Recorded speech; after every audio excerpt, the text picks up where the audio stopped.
Welcome to the MBU Football Coaches Show with Coach B. My name is Guy Danhoff. We want to welcome you to yet another Coaches Show this week as the Spartans had a big win at home under lights for the first time in school history, 24-14 over Trinity International. And without further ado, let's bring in our head coach, Coach B. Coach, this week's got to be feeling a lot better than most weeks because the Spartans put up a big W, but what I found most significant is the fact it was at home. We had some fans there. And what was the atmosphere like playing the first night game at Spartan Field in school history? Oh, it was a great atmosphere. It was really nice to have fans there and be able for the players to have their families there and people there. So it was nice to be out in a kind of a normal game type situation. Obviously, we had some fans there for the first home game, but with the weather and all the other things that were going on, it didn't really feel as much like a game as it did this last week. But no, it was great to have fans there and great to be on our home field. It's just so nice to, be able to just walk out of kind of underneath the stands and be able to take the field, which we do every day from a practice standpoint. We've done it every day, that we've had the field here before the bleachers that's kind of how we've gone to the field, but it's really cool to be able to do that with fans there and go out and put on a really good performance on our home field. Absolutely. So with that, let's get into a quick game recap because I want to set this up for you. The Spartans actually started the game on a Jordan Benavides 29-yard run in the first quarter, and then you went on to take a 10-0 lead, obviously with Black kicking the field goal. And then it gets really interesting. Right before the half, 66 yards to number 12, Cameron Sloan, who I got to get used to saying that because of that other number 12, which we won't talk about today. But Sloan, right before the half, let me get the time right. There was 1:15 remaining. Tell me about that first half, because at that point it's 17-0. And of course you got that big score on that great 66-yard run, great quick pass by Munn to certainly Cameron, and he just, as I said on the air, he did a little dipsy do, and he basically took it to the house. Yeah, no, I mean that was a great play. We were kind of in that in between mode of do we want to go into a 2-minute situation? Are we okay just taking 10-0 at half? So our thought process was we would see how the drive started, and so we had a nice gain. We were able to get that play called. And I think all of us on the headset, he made that cut back to the inside. Mm-hmm. And, we were all kind of screaming, no, get out of bounds, get out of bounds. Next thing we know, he breaks 2 tackles. And the next thing you just hear everybody yelling was keep running. So it was a great individual effort by him. As you said, Josh did a nice job getting the ball out on time. Cam made a nice play and then broke 2 or 3 tackles to go take it to the house. And, I think he showed everybody the type of playmaker he is and the speed that he has. So once he gets loose, it's going to be tough to catch him. And that was a heck of a play going into half. Big time momentum boost for us, going right into the half. And, you mentioned Jordan Benavides run, that put us on the board. That was a heck of a run that he made. The O-line did a great job of opening up holes. And then, the wide receivers downfield, you had Tyler Ball made a touchdown block, Jacob Triplett. He did a heck of a job hustling to get in there and make sure that Jordan got in there in the end. And that's something that we preach a lot to those wide receivers is like, if we're going to break those big runs, it's got to be wide receivers downfield block. And Tyler Ball made a great block. Tripp made a great block. And Jordan made a great run. So that was a great way to get on the board. We had a couple opportunities, things that we're kind of continuing to fight through and just continue to coach up on our end where we started the game with another really good drive and had an unfortunate couple penalties and missed assignments that ended that drive. It wasn't so much that Trinity stopped us on that opening drive. We stopped ourselves, and a similar thing happened, towards the end of the first quarter, I guess. because we ended up kicking the field goal in the first play of the second quarter. But, all things that we can learn from. And the thing, that is probably obvious is it's a lot easier to fix those and talk about those after a win than after a loss. Mm-hmm. So, Coach, with that, if you don't mind, obviously I did not bring my camera in, although I thought about it. What did you tell your team at halftime? I mean, here it is, you're 17-0, and the defense is just playing literally out of their minds by, I believe at halftime, because I remember reading it on the air right before, the third quarter kickoff, was you had held Trinity at that time to -5 yards rushing. Yeah, well, the defense was playing really, really well. And I felt like the offense was playing well too. We just had some of those situations where we hurt ourselves. We on that first drive, we completed a pass to Easton Locke, get down to about the 30-yard line, or actually inside the 30 on a third down.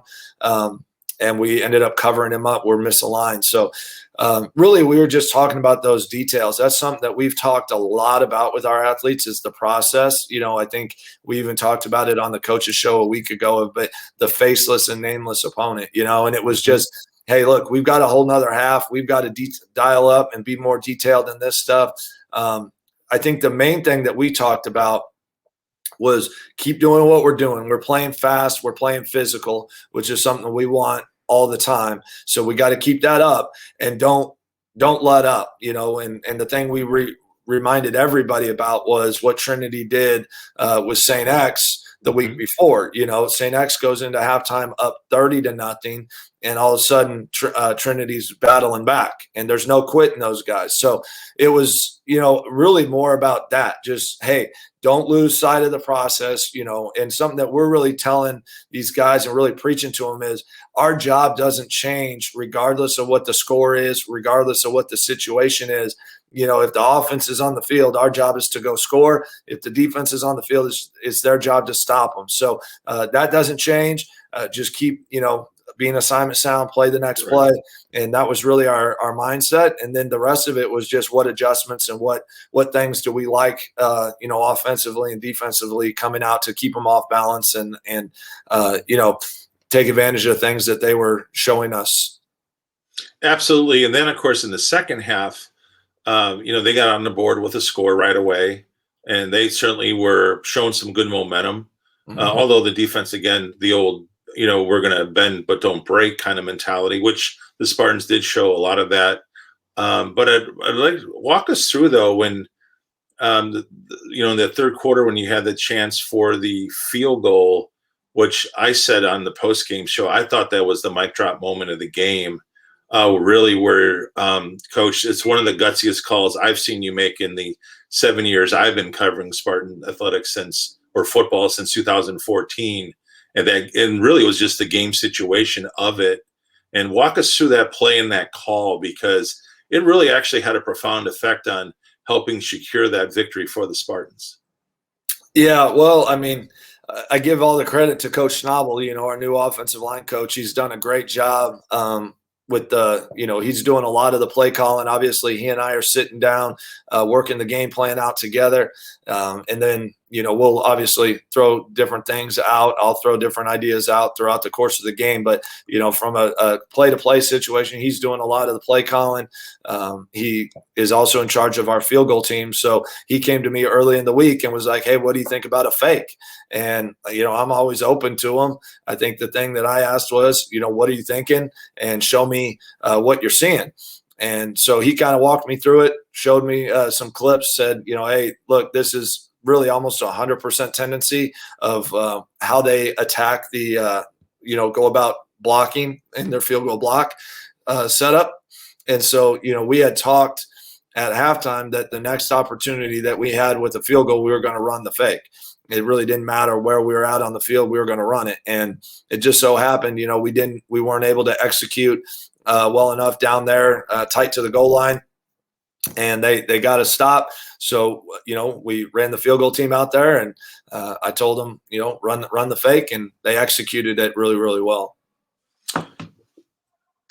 Well, with that, again, I think I'm just saying, as a broadcaster, I might have lost my voice on it. I mean, it just was. And here's the thing: Black had been kicking great all season. Yeah. And that's yet another reason, again, the timing of the call, but it proved to be very, helpful to really position the Spartans, into the fourth quarter. And I really want to give a lot of shout out and credit to your offensive line, because in those last 5 minutes, the ball control that you demonstrated between Josh Munn running on some of the high pressure that they were bringing, or your two, really had three running backs between Benavides, Demo, and as well as Pippinger.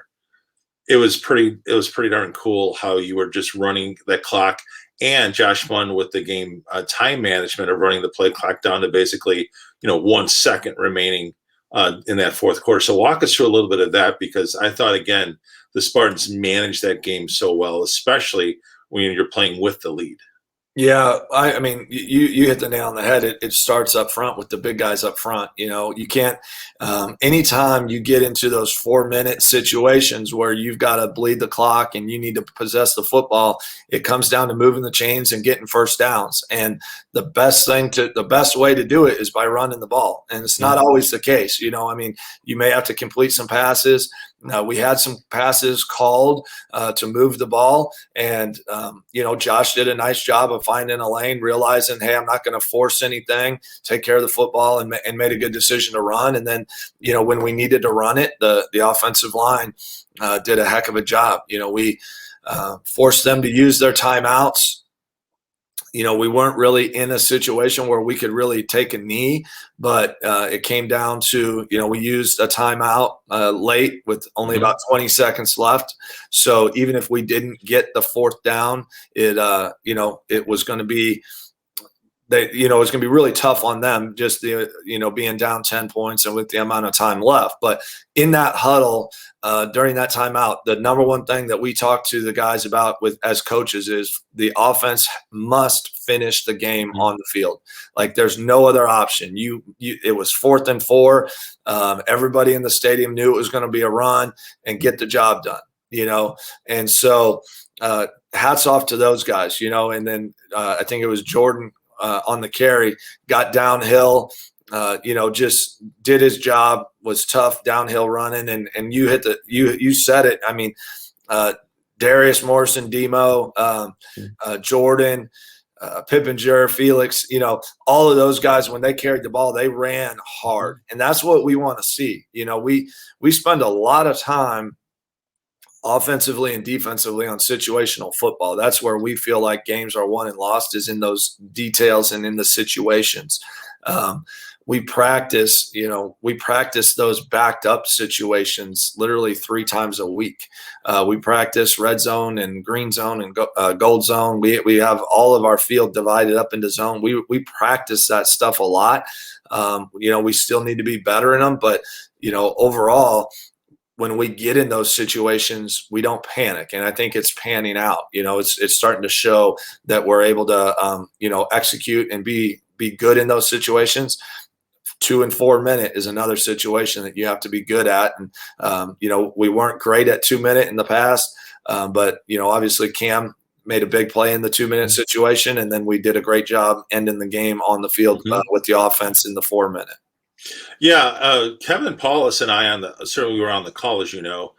We actually made a big shout out to Coach Kern. I mean, all 3 running backs, not only do they just run hard, but the thing that we love, they were lowering their shoulder and, basically, lowering the boom on the defenders. I mean, we know that's coaching, and it's just great to see all 3 of them being really effective, kind of like I used to say about Chris Baldwin. What I thought made him so special is when he got tackled, he always seemed to get that extra half yard or yard because of falling forward and lowering the shoulder. And again, Coach Kern, you have all 3 of those backs. So it was very visibly noticeable to certainly us in the press box, as well as I'm sure to Spartan fans. Any comment on that? Well, I mean, Coach Kern does a great job with special teams and with the running backs. We've always had tough backs. It's something that he demands in his room. And then we've kind of taken it a step further as a coaching staff in our weekly, what we call our toughness drills. And, we start Tuesday with some type of toughness drill, whether it's what we call our Spartan toughness drill, where it's a one-on-one angle tackle. I got to run you over. It might be we might put the ball on the 1 yard line and say, okay, it's one-on-one, linebacker versus running back, or DB versus wide receiver, or you name it. And we're going to see who can, if the offense scores or if the defense wins. And, we have Tuesday as our competition Tuesday is what we call Right. it. And that's how we start. That's how we start practice, is we're going to go bang. And what we want is across the board, those guys running out of bounds when it's smart, like in the 2-minute, right? But other than that, we want them earning those extra yards. We want them letting the opponent know that we are coming after them every single time that we have an opportunity. And it's a difference between, hey, we need to make a move like Cam did so we can go 60 some yards. Right. But, like early in that game, Darius Morrison gets an angle, the safety has an angle on him. It was either he steps out of bounds or he takes the tackle on, and he lowered his shoulder, lowered his head, and ran him over. And the guy still made the tackle, kind of ended up pushing him out of bounds. But I know this, Darius just was knocked out of bounds by the force of the collision. The other guy was laying on his back. And, that sends a message. That sends a big message to the sideline. It sends a big message to the person coming up to tackle that you're going to have to think twice before you decide to run in here full speed like that again. And that's the type of toughness that Spartan football we've always wanted. We haven't always had, and we're not there yet. We're definitely not there yet. But that's something that every single week, win or lose, we want the opponent to know that they played us, and that we're bringing it for 60 minutes. And we're, like I said, we're starting to get there. And I'm just really happy about that aspect of things. Absolutely. So now let's move to our next segment, which is going to be the Spartan Standouts. And I'll throw just a few names out to start with, but I really have to give a shout out to our quarterback, Josh Munn. As I know in the post-game show, he had some comments for me and asked me something about, what do you think of 33%? Now, okay, Josh, absolutely. Your game management was outstanding. You threw for 151 yards and a touchdown. Certainly had that long of 66 yards, but really between his legs and his football IQ, just managing the game, I really see, and I said this to you before we were on air, Coach, I see Josh Munn like really leaps and bounds getting better every week. Yeah, I do too. And that was something we talk about in our quarterback meetings every day. It's something that we talked about a week ago, when you were asking about the 33%. And, the reality is this, I will stand up for that kid to the end of the day because of how hard he works, and when you work hard, it's gonna pan out. You're gonna see the fruits of your labor. You're gonna see successes. You're still gonna have failures. I think the thing that again, going to that process that we're so entrenched in is that the process isn't always going to reward you just because you work hard. But if you cheat the process, you're not going to get it. And Josh never cheats the process, and this was a game where, it's his third start. He's more comfortable. Right. He had a really good grasp of the game plan, did a great job of managing. Like you said, stats still aren't, the percentage still isn't as high as what you'd want it, but it was a lot better. Yep. He had a couple of plays that were close, a little bit better ball. A guy hangs on, now things are looking a lot different, but every week he shows up, every week he gets better. And, that's what we need to see out of him. You can't trade that OJT, right? That on the job training. Absolutely. There's no thing that you can switch in and out for that. You've got to get it. And, I think this week will be even better. Obviously it's a better team. So we'll just have to see how he reacts with that. But, he's fearless. He's a great leader. Mm-hmm. Guys respect him. And, that's exactly what we want as somebody that's going to manage our football team and play the quarterback position. Absolutely. And the other thing I want to kind of highlight here on the Spartan Standouts is really, your three running backs. You had 40 total carries. You were at 191 yards. But was really interesting, like thankfully you're not a professional team, because for fantasy reasons, this would be really tough having three running backs, try to pick one. But really, Benavides had 10 carries, Demo had 12, and of course, Josh Munn added with 9 of his own attempts, and of course, Pippinger added in with 6 attempts. So spreading the wealth around, keeping them fresh. I thought that had a lot to do with the ball control and keeping the ball out of that offense. That can certainly at any moment, can put up some points quickly with that pass attack that Trinity has. So again, your thoughts on this week, because the first couple of weeks you kind of went more to one running back, and this time you really spread it around. And just any comment to that? Yeah, well, not really. It's something we were actually talking about this morning, in our meetings, is that the competition in that room, even coming into this season, we felt like that tailback room had, probably the most competitive room on our offense. And there's 2 guys, you're mentioning 3, there's 2 more that are in the wings, that are in the mix, that are just as good as the other ones. Ronald Allen is had a nice game against Olivet, and because he didn't do things exactly right like we need, then we sat him out this last week, and then we got another young freshman, Devin Wills, that is going to be coming into the fold. Spartan fans will get to see him here probably the next couple of weeks. He was out because he had COVID in the first semester, and then had to make sure he got cleared and checked out by the doctors, and is now cleared, and we're getting him worked in and getting him in shape. So there's 5 guys in that room that could carry the load, and that's not necessarily always what you want. But especially as a player, when guys are really looking to be the bell cow and stuff. But what it does is, like we were talking about this morning, if a guy decides he's not going to be sharp, doesn't put in the work, we've got guys that we can trade him in and out with and not really lose a whole lot. So it's a highly competitive room, and it forces us to find other ways to get them on the field, which we can do. That's why we used Felix in a couple other ways, that he's not lining up a tailback, lining up as an H and throwing him the ball and getting him the ball in that end around. And, that creativity is where, we've got to earn our stripes and do our job. And they just got to go out and continue to work hard. Absolutely. So with that, just one last quick note is that number 12, which, I'm telling you, it's really good that you have a really good number 12. Yeah. So we can start calling Cameron Sloan's name a lot more, and we have been. And Coach, had just under 100 yards just on 3 receptions and the touchdown. And again, very reminiscent of another number 12 who wore that for 4 years for the Spartans. So with that, let's flip to the defensive side. As I said, I think the Spartans set the tone early, certainly in the first half, by allowing and putting up a shutout.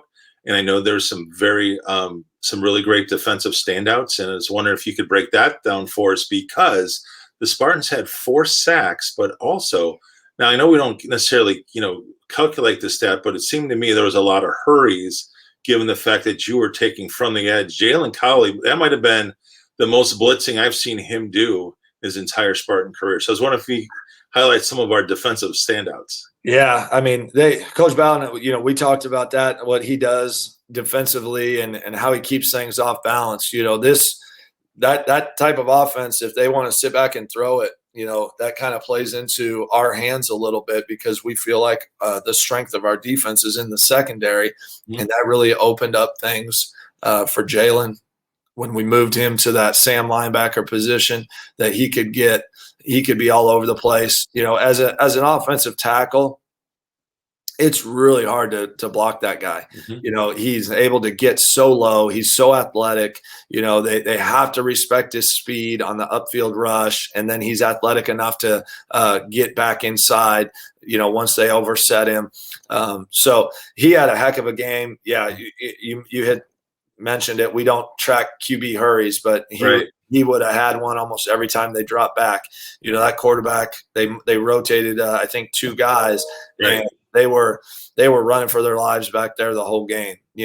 I thought the defensive line did a really, really good job. I think that's a position that you don't always they don't always jump off the page. We got guys like Jalen and Mike and Terrell Powell and, some of the young guys out there.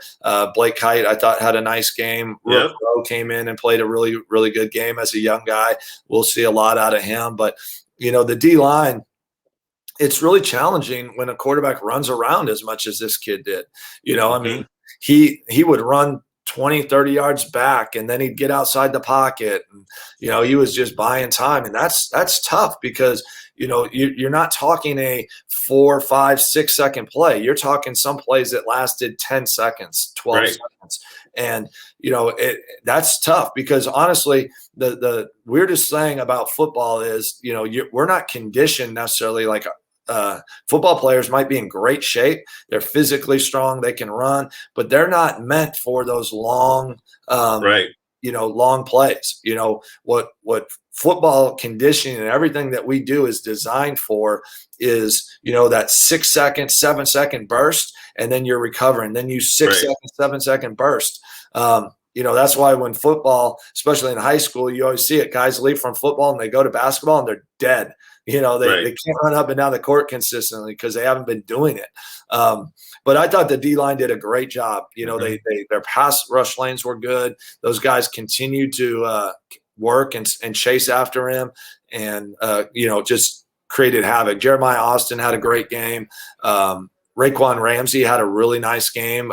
Number 11, a guy that, I think Spartan fans are going to hear a lot of, but he really showed up. And, I thought the defense just played a heck of a football game. Well, they absolutely did. And, Coach, I just want to say congratulations on a big win against Trinity. Trinity had, I believe that was their 13th consecutive loss. But to their program's credit, they've been playing some teams pretty tough, especially even what they did the week earlier when they scored 21 points in the third quarter to make that game interesting that they had. So, we want to tip our cap certainly to Trinity. Continuing to improve their program. So with that, the Spartans are moving this week, Saturday at 5 o'clock, and we're going to be playing the 14th ranked St. Xavier. Give us kind of a game preview. But before we do, I just want to remind Spartan fans of what happened a year ago. I thought it was one of the top 3 games in program history, even though we suffered a loss. Isaiah had the infamous 263 yards receiving, 3 touchdowns, but it was like a title fight. Like seriously, like Rocky Balboa going against Apollo Creed back in the day. That's what it felt like. It was played here at home. There was just a couple plays that if they maybe gone a different way, it certainly could have led to a Spartan victory, but it was a tough fought game. And, what did you tell your team this week in practice as you're getting set to go to Chicago to play the 14th ranked team? Well, what I've talked to them about is the same thing. It sounds crazy, but just being a faceless and nameless opponent, because every week, every day, it's got to be more about us. Can we get better? Can we, as an individual, as a player, get better, get more detailed in our work? Find something within ourselves and within our team to get better at. What I've basically told them is are we going to be a team of old that just sits back and says, okay, we got to win. We're going to feel really good and we're not going to go work? Or are we going to continue to put in the work and understand that it's what we do on a daily basis that's going to add up to, what we do on Saturday? The standard is excellence and they know that. Right. And, what I told them is outside of the first game, I feel like we've really put some really good things down on our resume. So that means now that we've got to continue to make our resume better. That's a life thing, right? Like you don't graduate, get your first job, call your resume what it is, and then never improve upon it. So, we feel like we've improved, continue to put good things down. So, like I said, it's a faceless and nameless opponent. Now we all know who we're going to play. We know that they're a good team. We know that they've won the league several times.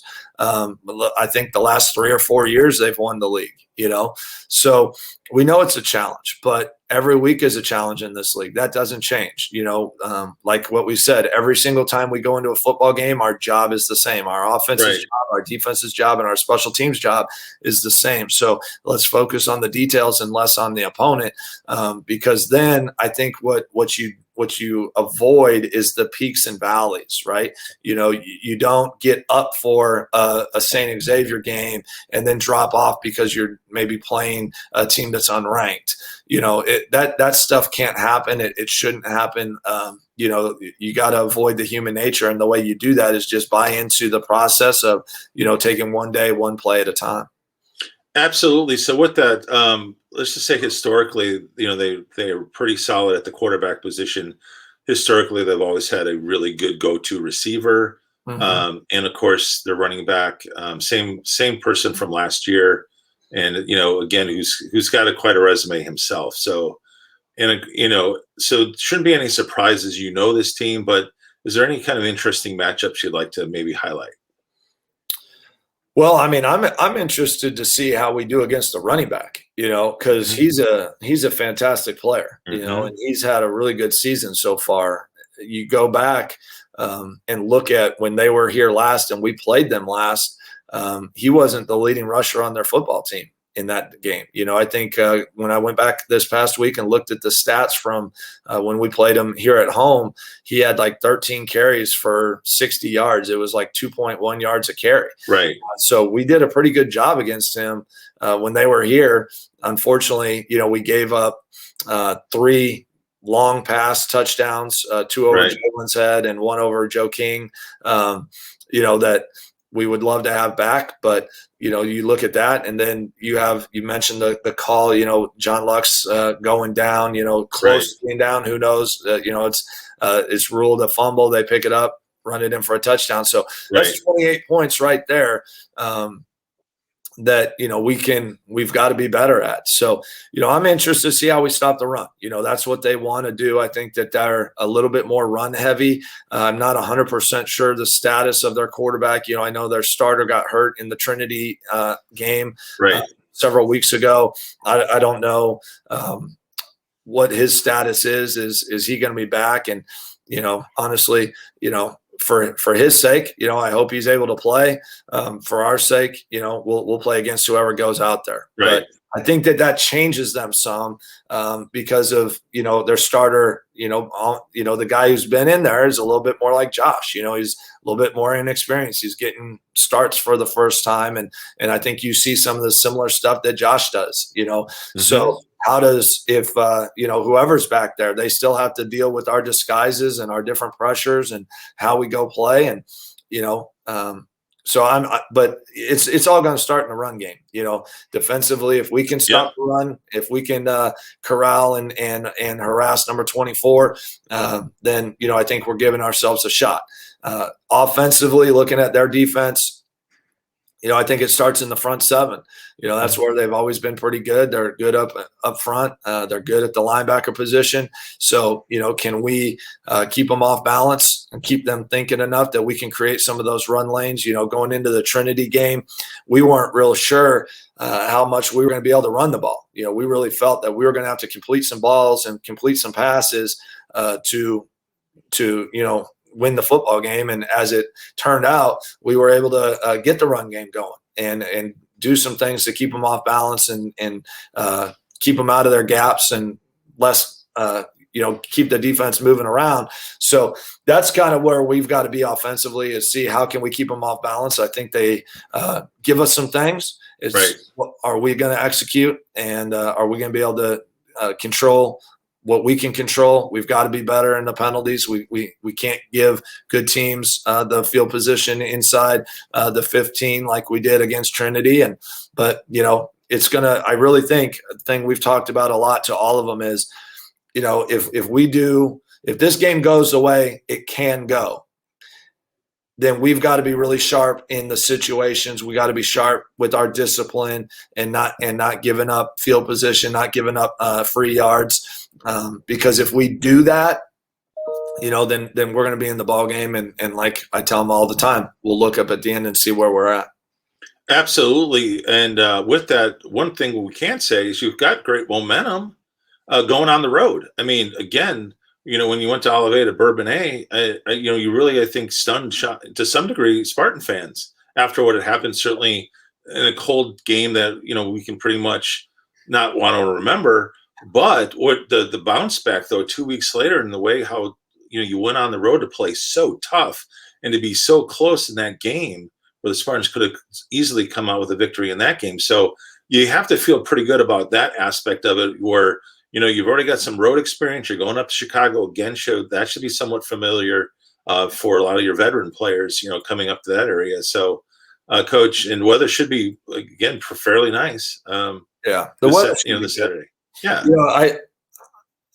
I think it's a credit to our team. It's a credit to our staff. It's a credit to our older guys, that we've got a number of older guys that are good leaders, and our younger guys that are good leaders as well. That again, we're not where we want to be.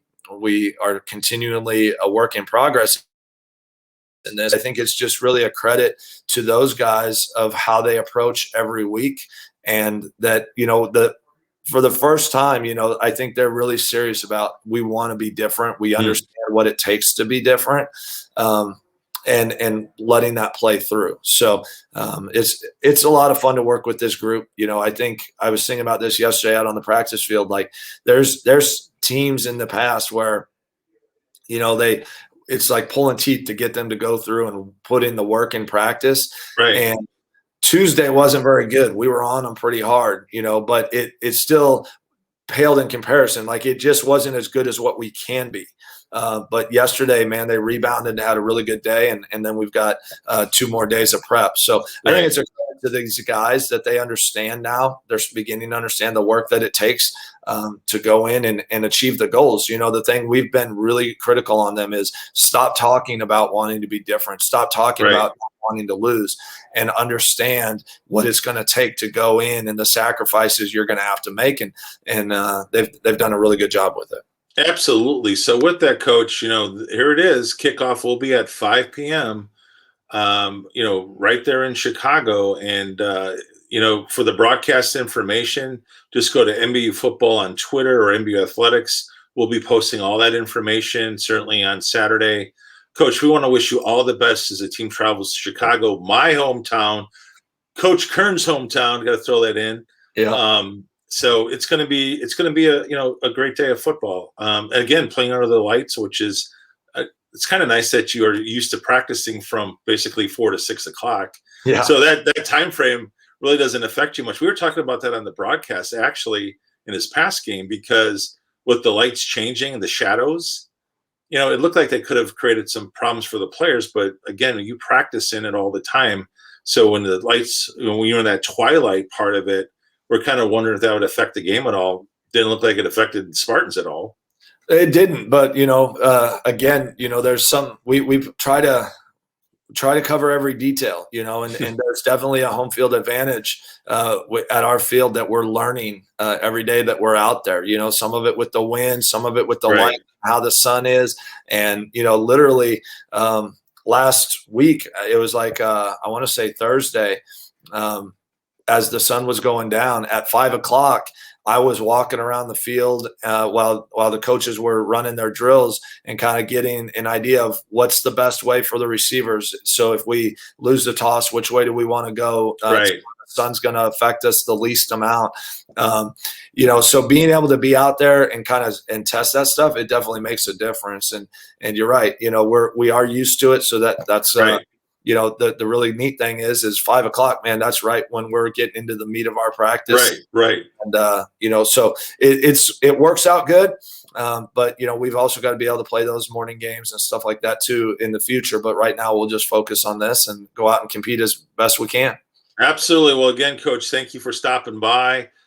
Wishing you all the best as, again, you head up to Chicago.